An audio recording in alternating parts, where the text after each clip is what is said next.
Hi అండి, అందరికీ నమస్కారం. Welcome to need to nature. నేను మీ రామకుమారిని. ఎండలు ఎలా ఉన్నాయండి? 45-46 డిగ్రీస్ వరకు ఉన్నాయండి. ఇంత ఎండలు తట్టుకుని మొక్కలు మనము కూడా సేద తీరటానికి ఇవాళ వర్షం పడిందండి. చూడండి, మొక్కలు కూల్గా అయిపోయినాయి. చాలా వర్షాన్ని ఆస్వాదించినాయి మొక్కలు కూడాని. మొక్కలతో పాటు మనం కూడా ఆస్వాదించాం. ఇల్లంతా చల్లబడిందండి. ఎంత ఏసీల్లో కూర్చున్నా మనం బయట వాతావరణం చల్లబడితేనే కదండి మన ఇంట్లో కూడా చల్లగా ఉంటుందండి. అలాగే మొక్కలు కూడానండి. ఇన్ని రోజులు ఎండ భరిస్తా మనం ఎంత 2 సార్లు నీళ్లు పోసినా, ప్రొద్దున్న సాయంత్రం నీళ్లు పోసినా వాటికి ఆ వర్షాధారమేనండి ఆస్వాదించడానికి. మొక్కలు కూల్గా అయినాయి.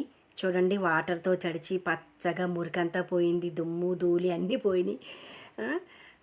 మొక్కలు కూడా చాలా కూల్గా ఉన్నాయండి, ప్రశాంతంగా కనబడుతున్నాయండి మొక్కలు వర్షం పడి. మనం ఎంత లిక్విడ్ ఫెర్టిలైజర్స్ ఇచ్చినా ఆ వర్షాధారమే వాటికి మొక్కలకి జీవనాధారం అన్నట్టుగా చూడండి మొక్కలు ఎంత ఫ్రెష్గా కనబడుతున్నాయో.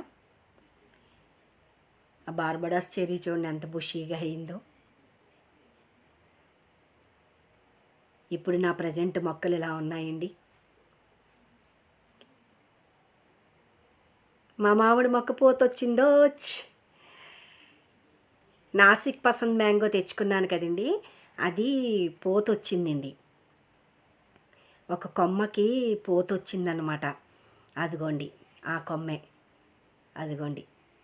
మరి పాలినేషన్ అయ్యి కాయలు నిలబడాలండి, పిండి రావాలి. ఇంకాని పూత మట్టుకు వచ్చిందండి. పూత మాత్రం హెల్తీగానే ఉన్నది పూత. ఏదైనా మనం ఇంట్లో పెంచుకున్న మొక్కలు మనం చంటి పిల్లల్లా పెంచుతాం కదండి. వాటికి చూసారా చిన్న పూత రాగానే ఎంత ఆనందం వచ్చిందోనండి. మీరందరూ కూడా ఇలాగే సంతోషిస్తారా అండి మొక్కలు పెంచుకున్నప్పుడు ఇలా వస్తేని? ఇదిగోండి, ఇది గుత్తుల మొక్క తెచ్చుకున్నాం కదండి, నూరువరహాల మొక్క గెలేసిందండి. ఇది నాటు గులాబీ అండి, పింక్ కలర్. ఇంత ఎండలు తట్టుకుని మొక్కలన్నీ కూడా ఫ్రెష్గా ఉన్నాయండి. ఇంకా బాగా చూసుకోవాలండి. ఇంకా ఈ నెలంతా పోవాలండి ఎండలకి. రోహిణీ కార్తె అది ఉంటుంది ఎదర, దాన్ని కూడా మన మొక్కలు మనం కూడా చేయించాలండి.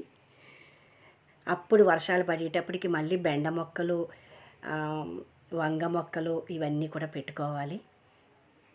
ఇదిగోండి, మధ్యలోనేమో మామిడి మొక్కలు వేసి చుట్టూరు వంగ మొక్కలు పెట్టాను కదండి, అవి ఇలా వచ్చినాయండి. ఓ 3 మొక్కలు పెట్టాను. కాకపోతే టమాటా మొక్కలు మాత్రం బాగాలేదండి. మిగతా మొక్కలన్నీ బాగానే ఉన్నాయి. టమాటా మొక్కలు హెల్తీగా లేవండి, మారిపోయినట్టుగా అయిపోయినాయి. ఈ గులాబీలు అవి కొంచెం బాగానే పుంజుకుంటున్నాయండి, ఫ్లవరింగ్ వస్తుంది. కొంచెం వర్షాలు పడితే మొక్కలన్నీ కూడా మళ్ళీ గ్రోత్ బాగుంటాయండి. ఈలోగా మనం ఏయో ఒక ఫెర్టిలైజర్స్ ఇచ్చుకుంటూ ఉంటాం కదా.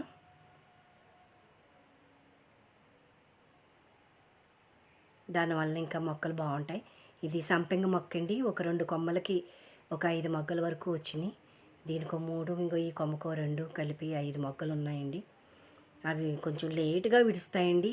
ఈ మొగ్గలు తయారయ్యి విడిచేటప్పటికి తెల్ల సంపెంగ అండి. ఇది సింహాచలం సంపెంగలోనే తెలుపు అన్నమాట. ఈ మొక్కలు కూడా బాగానే గ్రోత్ అవుతున్నాయండి.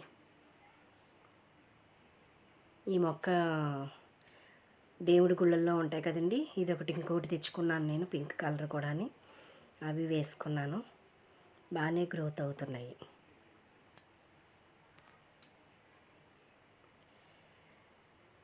నా channel need to nature subscribe చేసుకోండి. మీ ఈ వీడియో చూసి ఎలా ఉన్నదో చెప్పండి, ఓ లైక్ ఇవ్వండి.